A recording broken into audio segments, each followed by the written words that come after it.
Assalamualaikum warahmatullahi wabarakatuh. Nama saya Muhammad Zain Arifin dari Prodi Teknik Industri 2A.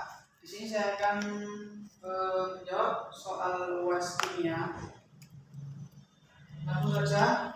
Nomor 1, apa yang dimaksud dengan COD dan POD dan berilah contoh kasusnya masing-masing. Jawab.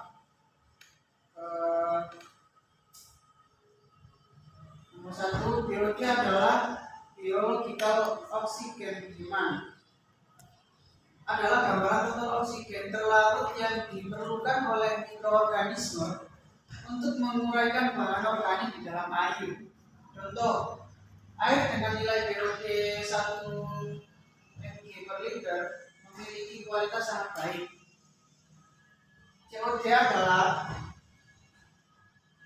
chemical oxygen demand, adalah gambaran total oksigen yang diperlukan untuk mengoksidasi bahan organik secara kimiawi, baik yang dapat didegradasi secara biologis.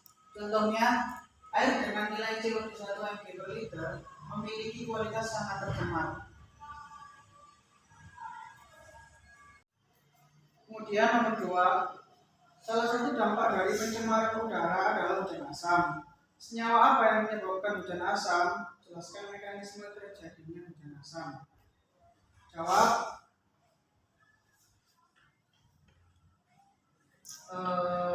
Nomor 2, sulfur dioksida atau SO2 dan nitrogen dioksida atau NOx merupakan senyawa kimia utama yang menyebabkan terbentuknya hujan asam.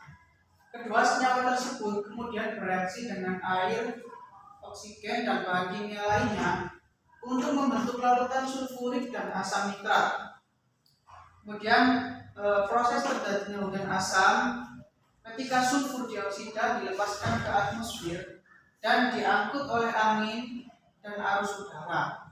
Kedua senyawa ini kemudian bereaksi dengan air, oksigen, dan bahan kimia lainnya, kemudian membentuk asam sulfat dan nitrat. Kemudian nomor 3,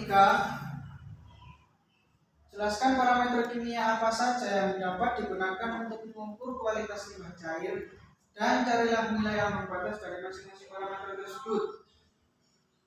Parameter-parameter yang digunakan dalam pengukuran kualitas limbah cair, yang pertama adalah POD dan yang kedua adalah COD. Untuk pengertian POD dan COD dari nomor 1 tadi. Kemudian selanjutnya TTS atau total suspended solid adalah total padatan bersuspensi.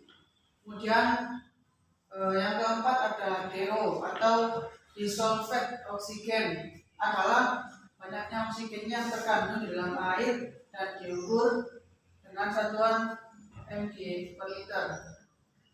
Kemudian yang kelima, lumpur atau sludge adalah jumlah endapan yang tersisa setelah mengalami penguapan pada suhu 103 sampai 105 Celcius.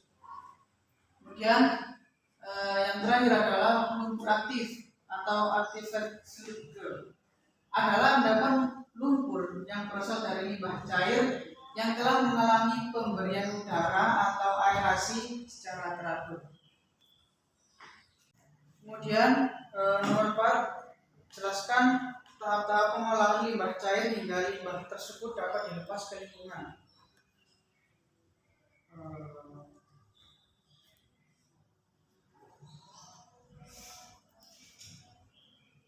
Yang pertama, dengan cara pengolahan primer. Cara pengolahan primer limbah cair sebagian besar adalah berupa proses pengolahan secara fisika. Kemudian yang kedua, pengolahan sekunder, merupakan proses secara biologis, yaitu dengan melibatkan mikroorganisme yang dapat mengurai atau mendegradasi bahan organik. Kemudian tahap yang ketiga yaitu pengolahan tersier. Pengolahan dilakukan setelah pengolahan primer dan sekunder. Kemudian pengolahan desinfeksi atau setiap tahap pengolahan limbah cair akan menghasilkan endapan polutan berupa lumpur.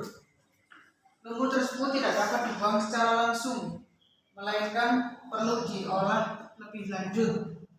Diolah dengan cara diurai secara aerob, kemudian disalurkan ke beberapa alternatif, contohnya ke laut, ke lahan pembuangan, kemudian bisa dijadikan pupuk atau dibakar. Sekian dari saya. Apabila ada salah kata atau kurang jelasnya, saya mohon maaf yang sebesar-besarnya. Wassalamualaikum warahmatullahi wabarakatuh.